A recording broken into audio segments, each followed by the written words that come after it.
Hello everyone, आप सभी का एक्सपर्ट दया चैनल में स्वागत है।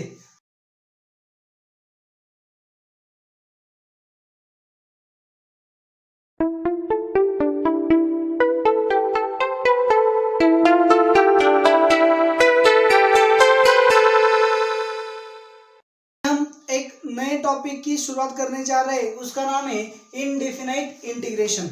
अभी इनडेफिनाइट इंटीग्रेशन क्या है, इसके लिए पहले हमें कॉन्सेप्ट को समझना होगा कि एक आसान भाषा प्रैक्टिकल लैंग्वेज में बताऊं तो क्या है। सपोज ये एक स्फेरिकल बॉल है, तो हमने क्या किया, इसको कट किया। अब यह स्फेरिकल बॉल कन्वर्ट होके क्या बना, उसके पीस में कन्वर्ट हो गया।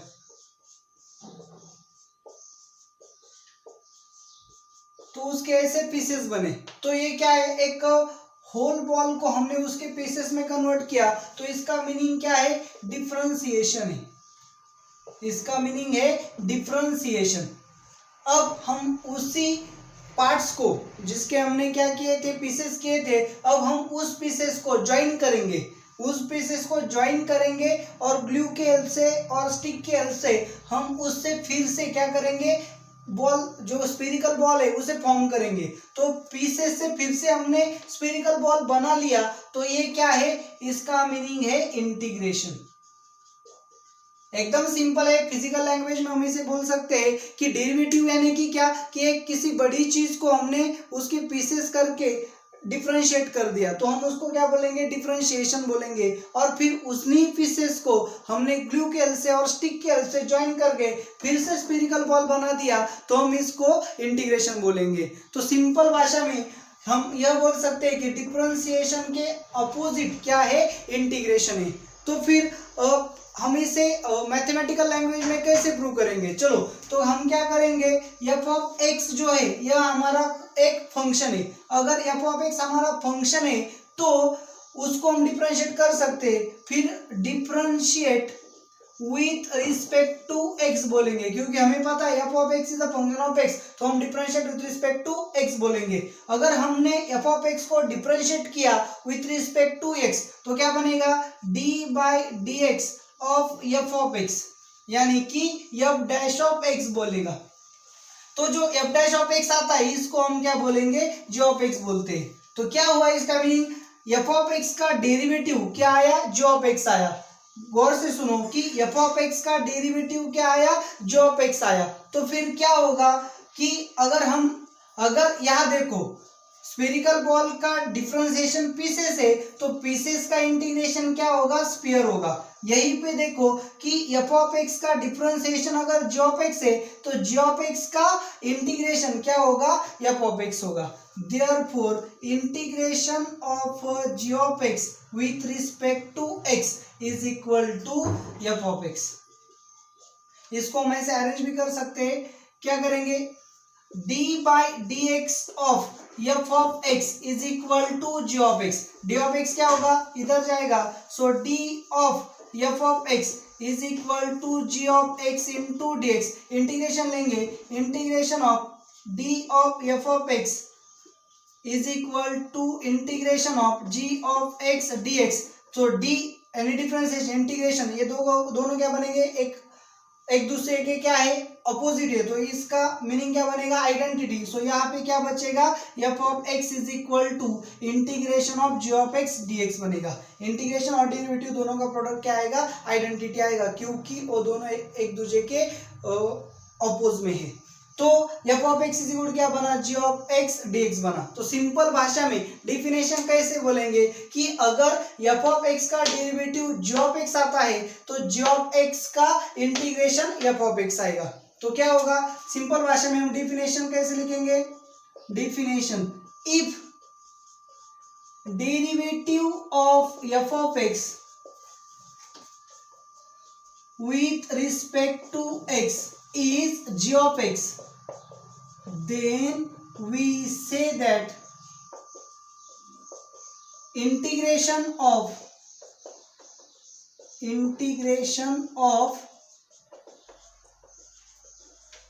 g of x with respect to x is f of x। चलो अभी थोड़ा सा प्रॉब्लम यहाँ पे ऐसा आएगा कि चलो मैंने क्या किया, एफ ऑफ एक्स को एक्स स्क्वायर लिया, एफ ऑफ एक्स को क्या लिया, एक्स स्क्वायर लिया, तो एफ ऑफ एक्स का डेरिवेटिव क्या आएगा, D by d x of f of x क्या आएगा, 2x आएगा। तो फिर 2x का इंटीग्रेशन क्या आएगा, एक्स स्क्वायर आएगा according to definition. Therefore integration of 2 of x with respect to x is equal to x square.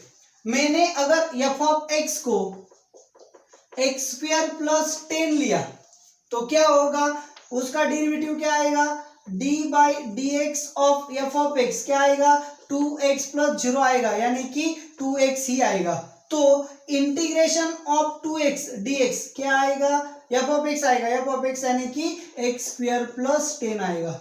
अगर मैंने एफ ऑफ एक्स की वैल्यू एक्स स्क्वायर माइनस 10 ली तो क्या होगा, एक्स स्क्वायर माइनस 10 के अलावा -5 लेता हूं तो क्या होगा, F D by d x of यानी कि एफ ऑफ एक्स का डेरिवेटिव क्या आएगा, 2x माइनस 5 आएगा। तो इसका इंटीग्रेशन क्या आएगा, therefore integration of 2x minus 5 sorry x square minus 5 का डेरिवेटिव क्या आएगा, 2x, 5 का डेरिवेटिव तो 0 आएगा। So integration of 2x is equal to क्या आएगा, एक्स स्क्वायर माइनस 5 आएगा। सिंपल है, जैसे हमारी डेफिनेशन है उसी हिसाब से मैंने यहाँ पे फॉर्मुलेशंस किया है कि अगर एफ ऑफ एक्स का डेरिवेटिव जी ऑफ एक्स होगा तो जी ऑफ एक्स का इंटीग्रेशन क्या होगा, एफ ऑफ एक्स होगा। तो अब यहाँ गौर से देखिए कि मैंने F of x x square लिया तो उसका डेरिवेटिव आएगा 2x, यानी कि 2x का इंटीग्रेशन क्या होगा, एक्स स्क्वायर। अभी यहाँ पे मैंने फंक्शन लिया एक्स स्क्वायर प्लस 10, उसका डेरिवेटिव क्या आया, 2x, यानी 2x का इंटीग्रेशन क्या आया, एक्स स्क्वायर प्लस 10। अब यहाँ पे मैंने फंक्शन क्या लिया, एक्स स्क्वायर माइनस 5 लिया, उसका डेरिवेटिव क्या आएगा, 2x, और फिर 2x का इंटीग्रेशन क्या आएगा, एक्स स्क्वायर माइनस 5। आप अगर ध्यान से देखेंगे तो आपके ध्यान में एक बात आ चुकी होगी कि एक्स इंटीग्रेशन ऑफ 2x क्या आया है, तीनों को कंबाइन करेंगे तो इंटीग्रेशन ऑफ 2x dx क्या आया, एक्स स्क्वायर भी आया, एक्स स्क्वायर प्लस 10 भी आया और एक्स स्क्वायर माइनस 5 भी आया। तो ऐसे क्यों होता है, यही हमें समझना है कि क्या है कि 2x का इंटीग्रेशन एक्स स्क्वायर भी आया, 2x का इंटीग्रेशन एक्स स्क्वायर प्लस 10 भी आया और 2x का इंटीग्रेशन एक्स स्क्वायर माइनस 5 भी आया। तो 2x का इंटीग्रेशन ऐसे वेरी क्यों होता है, यही हमें समझना है। इसकी वजह है कांस्टेंट, इसकी वजह है कांस्टेंट, क्योंकि यहाँ पे कांस्टेंट कोई नहीं था तो उसका डेरिवेटिव क्या बना, 0 बना। यहाँ पे कांस्टेंट 10 है फिर भी डेरिवेटिव क्या बना, 0 बना। यहाँ पे कांस्टेंट -5 है फिर भी डेरिवेटिव क्या बना, 0 बना, क्योंकि डेरिवेटिव लेते वक्त कांस्टेंट का डेरिवेटिव क्या आता है, 0 आता है, वो इंटीग्रेशन में हमें दिखेगा नहीं। तो इसी वजह से 2x का इंटीग्रेशन क्या आया, एक्स स्क्वायर आया, एक्स स्क्वायर प्लस 10 भी आया और एक्स स्क्वायर माइनस 5 आया। तो ये कांस्टेंट क्या हो गया, यहाँ पे कांस्टेंट नहीं, मैं 0 लेता हूँ। तो यहाँ पे कांस्टेंट है नहीं है, यहाँ पे है, यहाँ पे कांस्टेंट क्या होगा, डेरिवेटिव देखने के बाद, डेरिवेटिव को देखने के बाद फंक्शन में कांस्टेंट क्या होगा ये हम डिसाइड नहीं कर सकते, यानी कि कांस्टेंट क्या होगा, इनडेफिनाइट होगा। तो इसीलिए हम क्या करते हैं, अगर एफ ऑफ एक्स का डेरिवेटिव जी ऑफ एक्स आता है तो integration of g of x dx क्या लेते हैं हम, f of x plus c लेते हैं।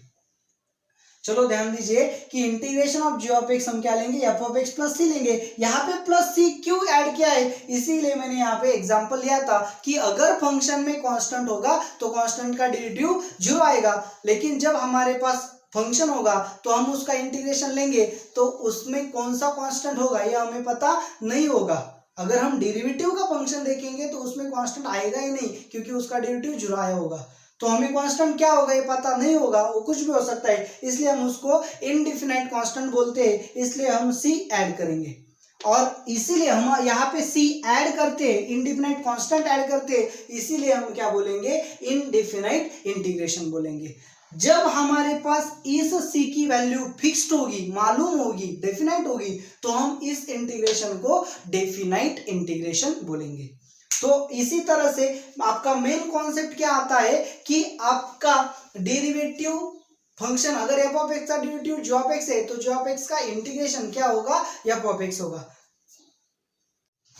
तो हमारी आसान सी डेफिनेशन क्या बनती है कि if f of x and g of x are two functions. f of x and g of x are two functions such that f dash of x is equal to g of x, then integration of g of x dx is equal to f of x plus c. क्या है? f of x and g of x are two functions such that derivative of f of x is equal to g of x, then integration of g of x with respect to x is f of x plus c. Simple भाषा में क्या बोलेंगे हम? g of x का integration with respect to x क्या होगा? f of x होगा, यानी कि f of x is a primitive of g of x. हम ऐसे ही बोल सकते हैं f of x is primitive of g of x, और g of x integration of g of x with respect to x is f of x. Therefore क्या कहेंगे? Called theoretical language called integration of f of x is integration of g of x with respect to x is f of x, or f of x is called primitive of g of x. Okay तो ऐसे हम integration की definition लेते हैं. आपको definition लेते वक्त एक बात तो ध्यान में आई होगी कि इंटीग्रेशन जो आया है वह डेरिवेटिव से यानी कि डिफरेंशिएशन से आया है.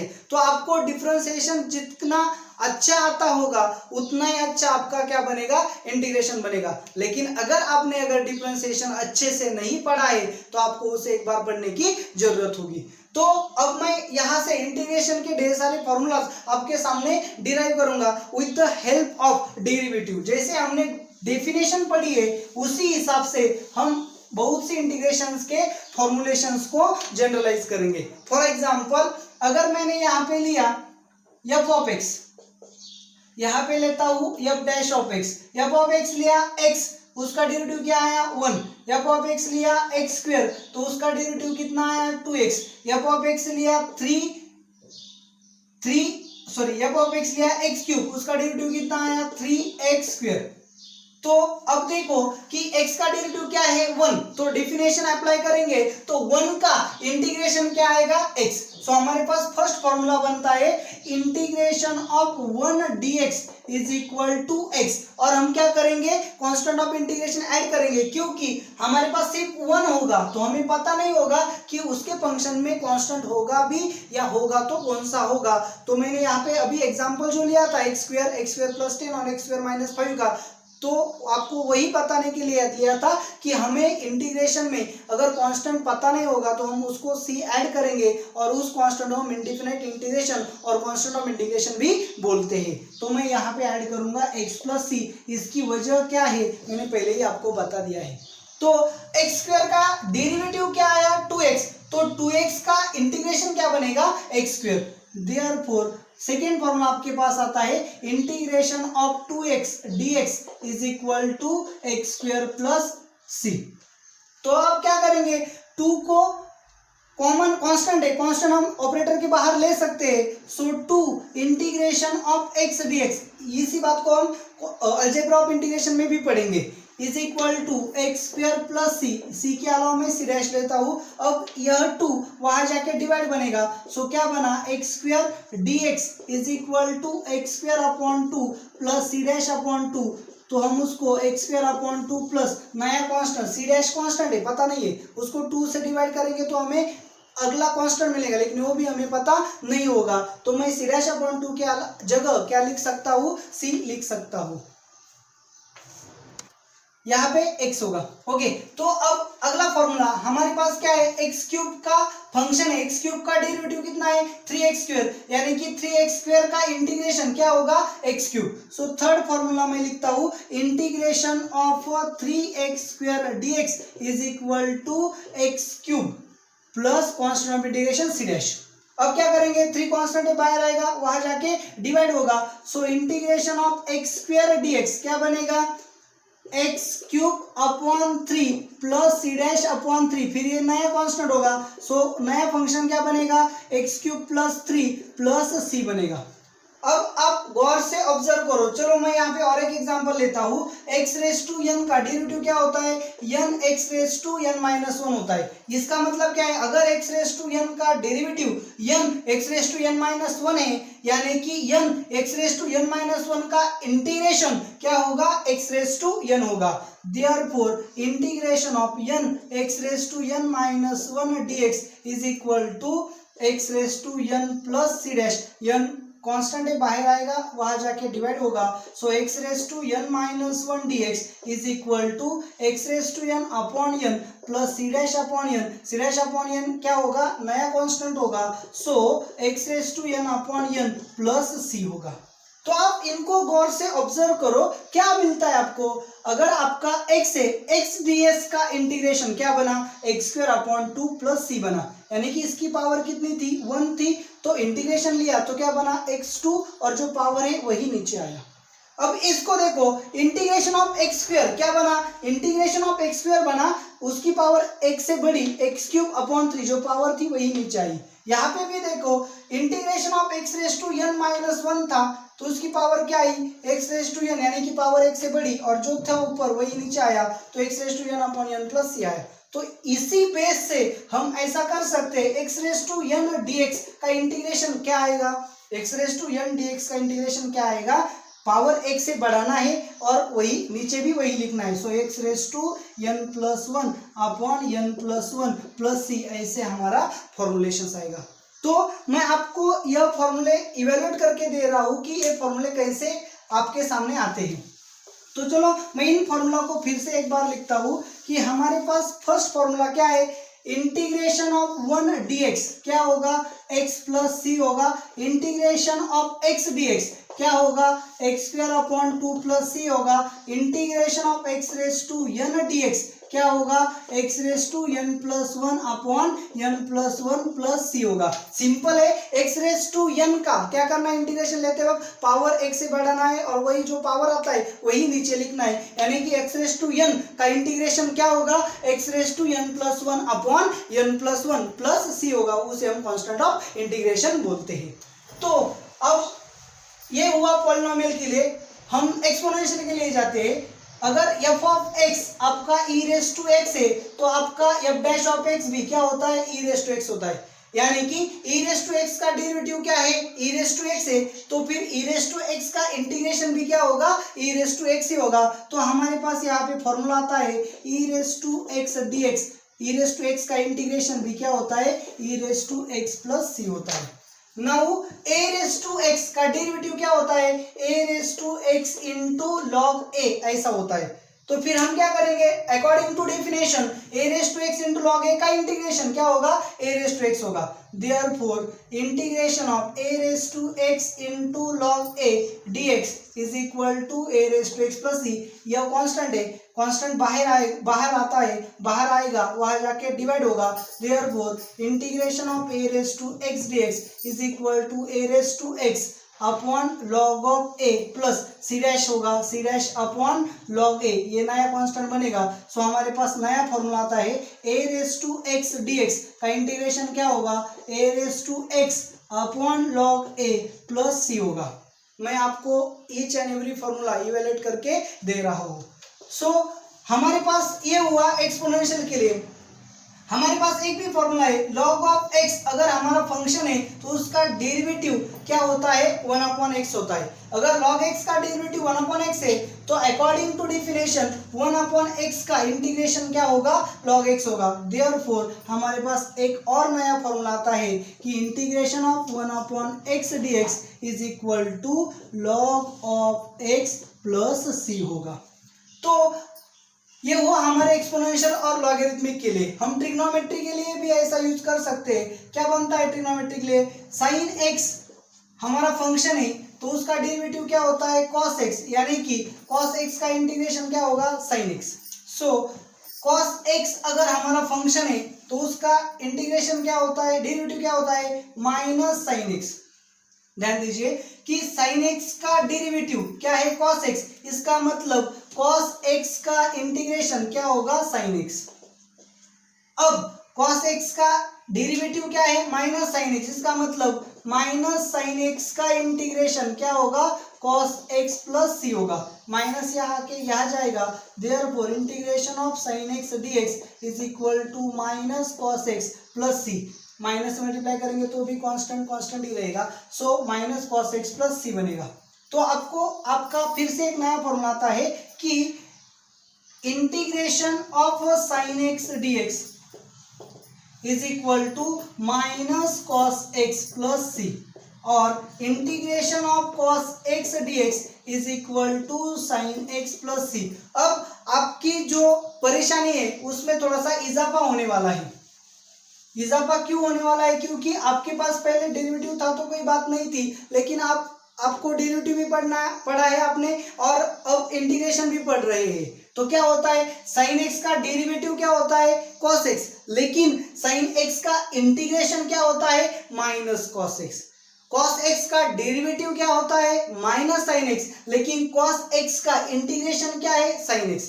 यानी कि अब बच्चों से और आपसे क्या हो जाता है कि साइन में गड़बड़ी हो जाती है। तो आपको क्या करना है, आप कोई भी एक फॉर्मूला प्रॉपर से याद रखो कि अगर डेरिवेटिव ऑफ साइन एक्स क्या है, कॉस एक्स है, तो उसका इंटीग्रेशन क्या होगा, माइनस कॉस एक्स होगा, और डेरिवेटिव ऑफ कॉस एक्स क्या है, माइनस साइन एक्स है, तो उसका इंटीग्रेशन क्या होगा, साइन एक्स होगा। तो इस तरह से आपको किसी एक को अच्छे से याद रखना है और उसके कंपेयर में दूसरा फॉर्मूला याद रखना होगा। तो अगर आप दोनों एक साथ पढ़ने की कोशिश करेंगे या एक साथ लर्न करने की कोशिश करेंगे तो गड़बड़ी हो सकती है। तो आपको इसे ध्यान से याद रखना होगा कि साइन एक्स का डेरिवेटिव कॉस एक्स है, लेकिन साइन एक्स का इंटीग्रेशन माइनस कॉस एक्स है, और कॉस एक्स का डेरिवेटिव माइनस साइन एक्स है, लेकिन कॉस एक्स का इंटीग्रेशन सिर्फ साइन एक्स है। तो ये हमारे दो फॉर्मूलाज बनते हैं। तो और लेंगे तो tan x अगर हमने फंक्शन लिया तो उसका डेरिवेटिव सबको पता है, tan x का डेरिवेटिव क्या है, sec स्क्वायर x है। तो इसका मतलब क्या बना, integration of sec square x क्या होगा, tan x होगा। So therefore integration of sec square x dx is equal to tan x plus c। Similarly in derivative of cot x क्या है, माइनस कोसेक स्क्वायर एक्स है। इसका मतलब क्या होगा, minus cosec square x dx का integration क्या होगा, कॉट एक्स प्लस सी होगा। माइनस साइन बाहर आया, बाहर आने के बाद यह आ जाएगा, तो integration of cosec square x क्या होगा, माइनस कॉट एक्स प्लस सी होगा। सिमिलरली हमें पता है सेक एक्स का डेरिवेटिव क्या है, sec x into tan x. इसका मतलब sec x into tan x का इंटीग्रेशन क्या होगा, sec x, integration of sec x into tan x d x is equal to sec x plus c. और last formula cosec x का derivative हमें पता है क्या है, minus cosec x into cot x. So इसका मतलब क्या बना है, अकॉर्डिंग टू डेफिनेशन अगर कोसेक एक्स का derivative minus cosec x into cot x है तो minus cosec x into cot x का इंटीग्रेशन क्या बनेगा, कोसेक एक्स प्लस सी बनेगा। माइनस साइन कॉमन आएगा, फिर उधर जाएगा, ये माइनस होगा, ये तो कांस्टेंट, इससे ज्यादा फर्क नहीं पड़ेगा। तो ये क्या होगा, so integration of cosec x into cot x is equal to minus cosec x plus c. तो आपको ये बेसिक फॉर्मूलाज है, इसे अच्छे से लर्न करना होगा, तभी आप क्या कर सकते हैं, जो प्रॉब्लम्स है इसके बेस उसको सॉल्व कर सकते हैं। ध्यान दीजिए, आपके पास फॉर्मूला कौन सा है, पॉलिनोमियल के है, एक्सपोनेंशियल के है और बेसिक ट्रिग्नोमेट्री के है। लेकिन बेसिक ट्रिग्नोमेट्री में भी आपके पास क्या है, साइन का इंटीग्रेशन पता है, कॉस का इंटीग्रेशन पता है, सेक स्क्वायर का इंटीग्रेशन पता है, आपको सेक का इंटीग्रेशन पता नहीं है। कोसेक स्क्वायर का इंटीग्रेशन पता है आपको, कोसेक का इंटीग्रेशन पता नहीं है। आपके पास sec x into tan x का इंटीग्रेशन है, सेक एक्स का भी नहीं है और टेन एक्स का भी नहीं है, और cosec x into cot x का भी इंटू इसका इंटीग्रेशन आपके पास है, लेकिन कोसेक एक्स का इंटीग्रेशन नहीं है, कॉट एक्स का भी इंटीग्रेशन नहीं है। तो आपको पहले इसे ध्यान में रखना होगा कि आपके पास at the time of start कौन से फॉर्मूलाज है। आपके पास साइन का इंटीग्रेशन है, आपके पास कॉस का इंटीग्रेशन है, आपके पास सेक स्क्वायर कोसेक स्क्वायर का इंटीग्रेशन है, आपके पास sec x into tan x और cosec x into cot x का इंटीग्रेशन है। तो आपके पास क्या नहीं है, आपके पास टेन का इंटीग्रेशन नहीं है, कॉट का नहीं है, सेक का भी नहीं है, कोसेक का भी नहीं है, तो आपको इन बातों को याद रखना होगा प्रॉब्लम सॉल्व करते वक्त, क्योंकि प्रॉब्लम सॉल्व करते वक्त आपके पास फॉर्मूला नहीं होगा तो आपको उसे क्या करना होगा, कन्वर्ट करना होगा। तो इन बातों को आप अच्छे से ध्यान में रखो और ये जो बेसिक फॉर्मूलाज है इन बेसिक फॉर्मूलाज को आप लर्न करो, तभी आप आगे के जो प्रॉब्लम्स है उनको सॉल्व कर सकते हैं। तो आपका आज का होमवर्क भी यही है कि आपको इन सब बेसिक इंटीग्रेशन के जो फॉर्मूलाज बनते हैं यहाँ पे मैंने आपके सामने डिराइव किए, आपको कैसे आया ये भी बताया है। तो आप इनको अच्छे से लर्न करो ताकि आप कल होने वाले प्रॉब्लम्स को सॉल्व कर सकते हो। तो आपको ये टॉपिक जो है ये टॉपिक कैसा लगा आप मुझे कमेंट में जरूर बताएं। बहुत से स्टूडेंट है जो कमेंट करते हो थोड़े से हिचकिचाते हैं या शर्माते हैं, तो शर्माए नहीं और ज़रूर क्या करें, कमेंट करें और इस चैनल को ज़्यादा से ज़्यादा सब्सक्राइब करें। Thank you very much.